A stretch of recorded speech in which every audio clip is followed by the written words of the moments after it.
Bob Herbert's OpEd.tv is made possible in part by the CUNY TV Foundation with the support of Ann Ulnick.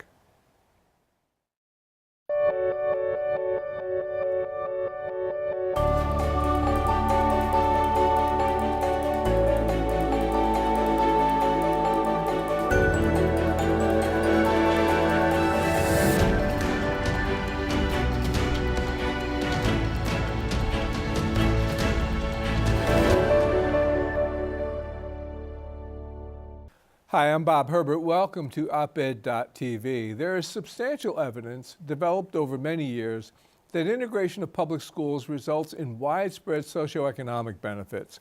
These benefits accrue to all of the students who learn in an integrated setting.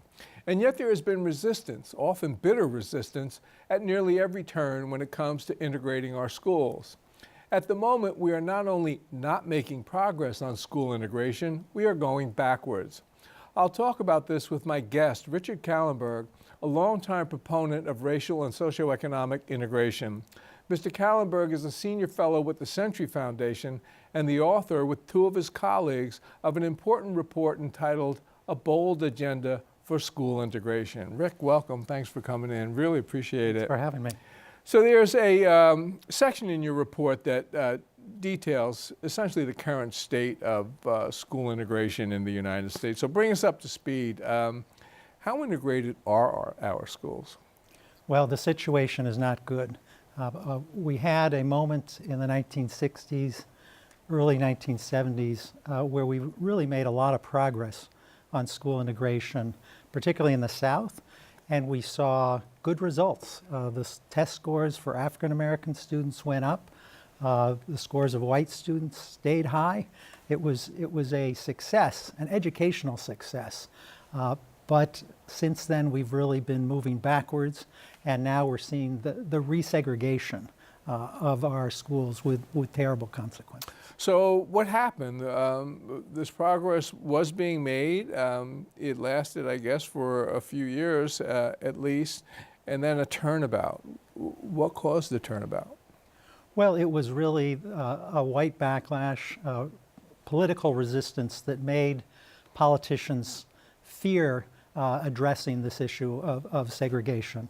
And I have to say, part of it was that desegregation wasn't implemented in the optimal way.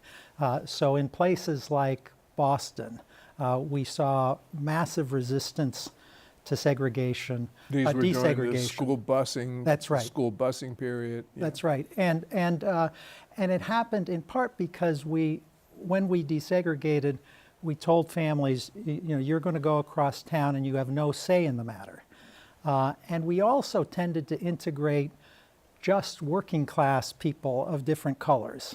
And upper middle class white liberals were left out of the equation. And champions of integration, yes, in that's many right. cases. That's right. So in Boston, you had in the suburbs, the biggest champions of integration were these progressive whites, along with African American leaders, and yet they weren't part of the desegregation. And so I think we can learn a lot moving forward from those lessons about how to integrate using choice and incentives, and also looking at socioeconomic status as well as race.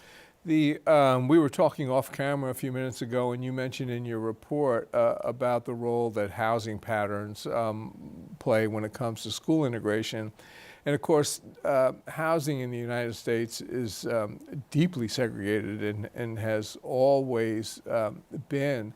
Are there efforts underway, one, in a serious way to desegregate housing, but also are any efforts linked to trying to deal with both of these problems at once, housing and school integration? Mm-hmm. Well, we issued a report at the Century Foundation about a decade ago called Housing Policy is School Policy, because these issues are so deeply connected. And one of the things we talked about in that report, or the author Heather Schwartz did, was that there are efforts, positive efforts at what's known as inclusionary zoning, where a developer builds a certain number of units and she sets aside a portion for low-income and working-class families. And in Montgomery County, Maryland, they have that program, and so low-income families have the chance to attend economically and racially mixed schools and are seeing tremendous results. So there are pockets of progress on the housing front, although for the most part, we still have widespread exclusionary zoning, where in a jurisdiction you can only have single-family homes or no apartments, no multifamily units, and that causes real problems. It's a form of income discrimination that I think should be illegal, but isn't. It's widespread right now. And again, very often, folks who consider themselves very liberal or very progressive are wealthy enough to live in these areas and are not really doing anything to integrate them. This whole issue of integration, which has always been so difficult, if anything, housing's been more difficult than schools. Mm-hmm. Is it just simply racial and ethnic discrimination? Is it ignorance in the sense that folks anticipate problems that really tend not to occur with education? Is it that people do not see the benefits or are not aware of the benefits of integration? What's really going on? Or is it just bottom line racism? I would say all of the above. I mean, we can't discount racism in American society. I mean, that's if you're looking at a cause of continued and entrenched racial inequality, racism has to be at the top of the list. That there is and has been racism in the resistance effort to integration. Having said that, I think it's more complex. I think part of it is a fear that there will be negative consequences to integration for white and middle class people, and their education is so important because we know from the research that the test scores of white students didn't decline, and indeed white students can benefit immeasurably from diversity in a classroom. The learning is deeper and richer when students bring different perspectives, different life experiences to the classroom. So that's part of it. And then part of it was this poor implementation in the early years of desegregation, where it was done in a clumsy fashion, where we didn't give families a choice in how we're going to integrate. It was just, you live in this neighborhood, you're going over here. And particularly for working class whites who otherwise feel powerless already, that was a prescription for disaster. Yeah, you can't just, or history has shown us that you can't just dictate these things and say, you're going to do this and not expect pushback. That's right. Talk a little bit about, you've touched on it, but talk a little bit about the benefits of an integrated education. Why is it important that kids from different backgrounds, different racial and ethnic groups, different religions attend school together? Why is that such a big deal? Well, I think it goes to the very purpose of why we have public education in this country, and it can be thought of in terms of social mobility and social cohesion. So on the one hand, we want social mobility in our free market economy. We want education to provide the opportunity for students of whatever background to excel. That's essentially the American dream. It is. And yet we know from more than 50 years of research that when we concentrate poverty, when we have schools that have large numbers of low-income students, that doesn't provide the optimal environment for students. So we know that low-income students can do amazing things if given the right environment, but that economic and racial segregation is bad for educational results. So that's the one piece of it. The other piece is that we want our public schools to promote social cohesion. We want a country where everyone ultimately will learn what it means to be an American and what values are associated with that. And fundamental to that is the idea of democracy and one person, one vote, that we all have equal value.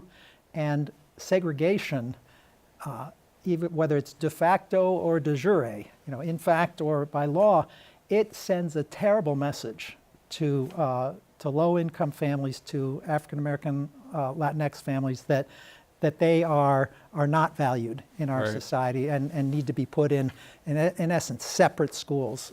And so, I think back to the 2016 election, and how things might have turned out differently if more white students, white Christian students in particular, had been sitting alongside Mexican American families, Muslim families.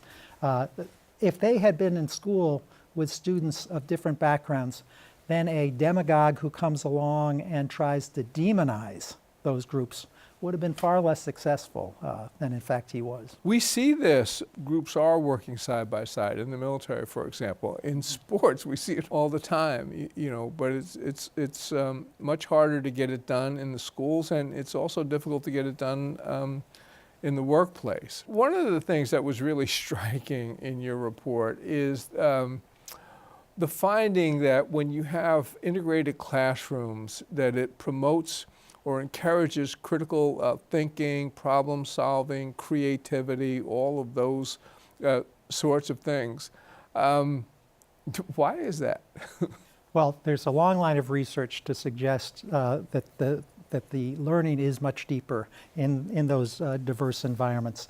And there's one researcher, Eugene Garcia, who explained it this way. He said, every child brings a little suitcase of experiences, whether it's a different language or culture from the home.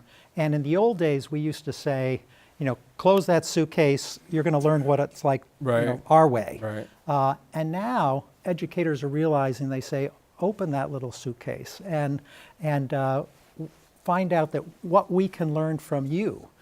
Because when students have these different experiences and they're in a classroom discussion, then we find really deep learning when there's taking into account different perspectives, as opposed to kind of a group thought where everyone has had the same set of experiences going in and none of the complexity of experiences is reflected in the discussion. In New York City, where we are now, supposedly very liberal, has some of the most segregated schools in the country. You're actually a member of Mayor de Blasio's School Diversity Advisory Group. First, why are New York City schools so segregated? We have a compressed, enormous population, so why is it so segregated? And what's being done about it? Well, so there was a real wake-up call a few years ago when the UCLA Civil Rights Project said New York schools are the most segregated in the country, more segregated than Mississippi, Alabama, all these states that New York looks down on and says, that they're less enlightened than us. This is the epicenter of segregation. And I remember having conversations with the previous Chancellor, Joe Klein. I said, there's all this research that integration is so important.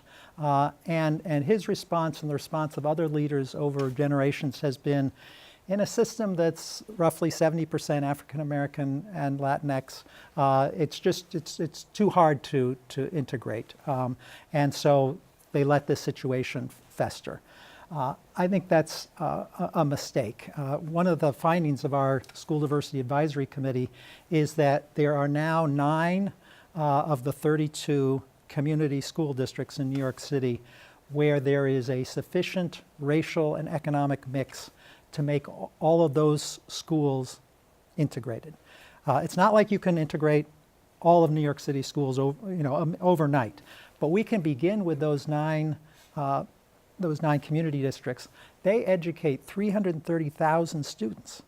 If they were their own district, they'd be the 5th largest district out of 13,000 nationally. So we're talking about a very large number of students who could be integrated. And in certain districts, they're starting to take some steps. In District 15 in Brooklyn, there's now an effort to integrate the middle schools by getting rid of these artificial screens that have kept children apart, and providing an algorithm in which choice is honored with an eye to making sure that the schools are also economically and racially integrated. Now, the flip side of this idea that it's difficult to integrate the schools because there are so many African American and Latino students are sort of these elite high schools where they're not integrated either, but they're almost all white and Asian. Right. You don't have very many black or Latino students. So why has that been allowed to continue? What, if anything, is being done about it, and what should be done about it? Well, we have a new chancellor. Now he's been there about a year, I guess. That's new. Richard Carranza, who is really finally, after many years of neglect, has taken on this issue and has pushed back on those who want to preserve an essentially segregated system of selective schools. Right. Now, New York City is almost unique in using a single test. I was just going to mention that. To me, that's absurd, but Yes. go ahead. No, I think most educators would say it makes no sense. In seeking out talent, we want to look at a number of factors, not a single test. And the other concern is that there's no consideration in a meaningful way of what obstacles a student has had to overcome.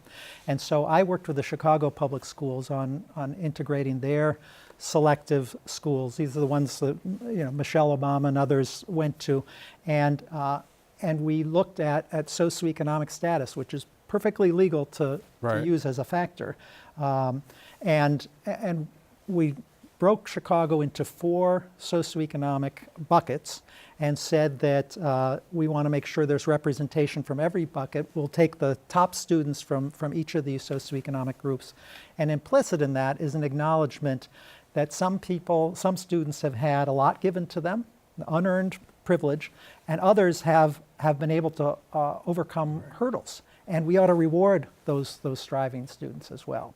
And that has resulted in far more racial and economic integration in the Chicago selective schools than you see in New York City. In a what I consider a truly appalling move, one of many by the Supreme Court, the court has even struck down voluntary integration programs.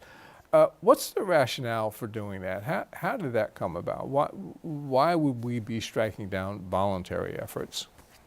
Well, first of all, I agree with you. It was a wrong-headed decision. There were competing views of how we should view Brown versus Board of Education. So the liberal view was that this was an effort to try to desegregate and integrate schools, and the ultimate goal is a high-quality integrated education for everyone. There was another reading of Brown, which the Chief Justice, John Roberts, Justice Kennedy, and some others took, which said Brown was striking down considerations of race in student assignment.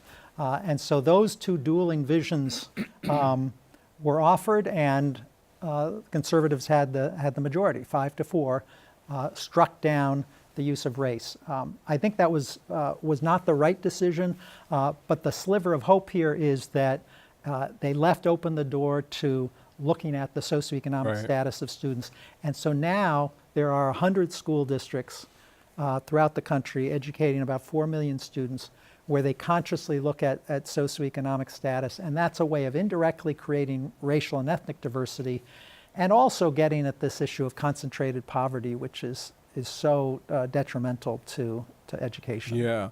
I should have made the point that you just made, that obviously it is the Supreme Court, but it's the conservative majority on this court, the John Roberts-led conservative majority, that is driving what I think of as these hideous decisions, maybe the worst being the evisceration of the all-important Voting Rights Act of 1965. But don't get me started. We're talking about education here.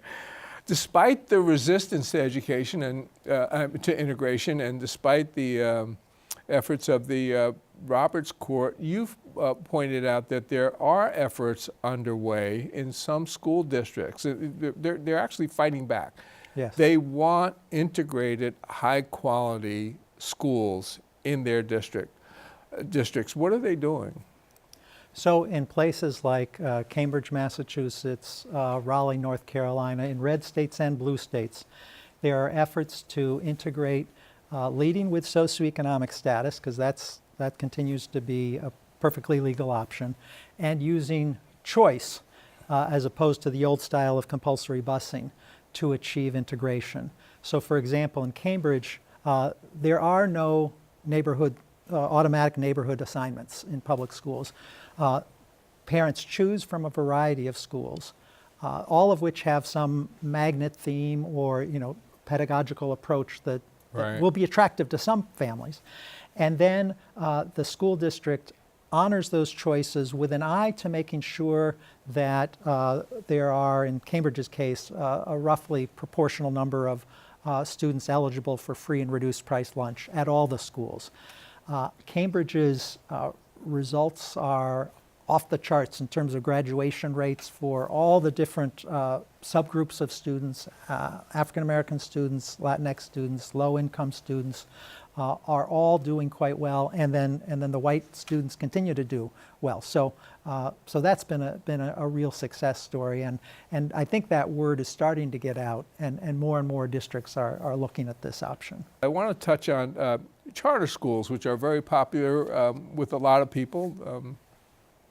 Less popular maybe right here, but a lot of people love charter schools. A lot of liberals and progressives favor charter schools.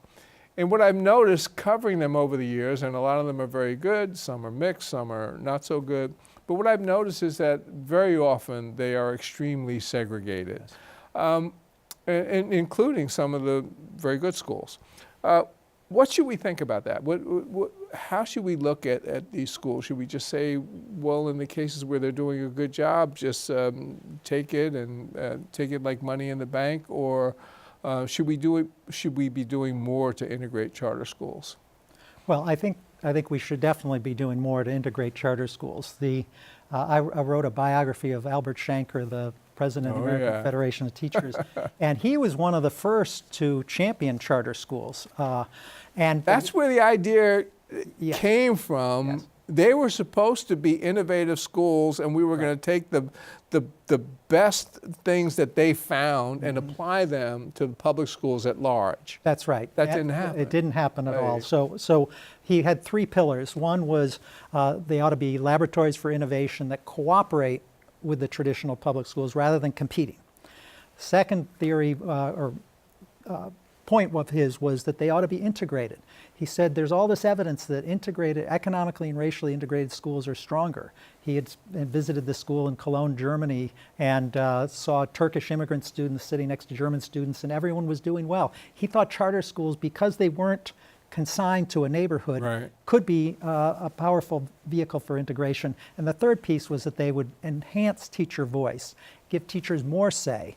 Well, in most cases, there's less say, there's more segregation, and there's less, there's no cooperation. Very rigid. You have to follow a formula in most of the schools. Yeah, but I do want to say that, again, to be optimistic, there are some really terrific, consciously integrated charter schools that are also unionized and are cooperating with the traditional public schools. So in New Orleans, the Morris Jeff Charter School has all of those three things going for it. It's possible to make charter schools these engines for integration and teacher voice.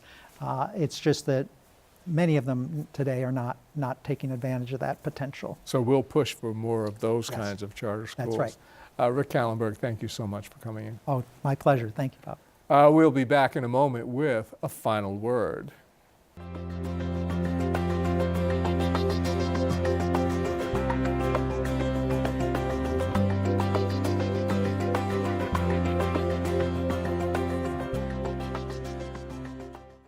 A group of remarkable scientists strategically placed around the world have achieved what many believe to have been impossible. They have given us a stunning image, the very first image ever of a black hole.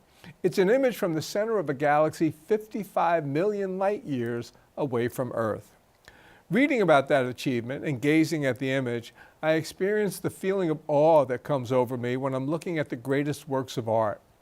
The scientists collaborated brilliantly and unselfishly for years to bring us that image.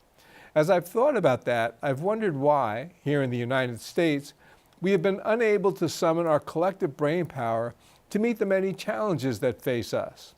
Why haven't we done more to meet the existential challenge of climate change? Why have we been unable or unwilling to close the devastating wealth and income disparities that have turned our economy into a world-class model of unfairness? Why haven't we been able to make a college education affordable for any young man or woman who wants one?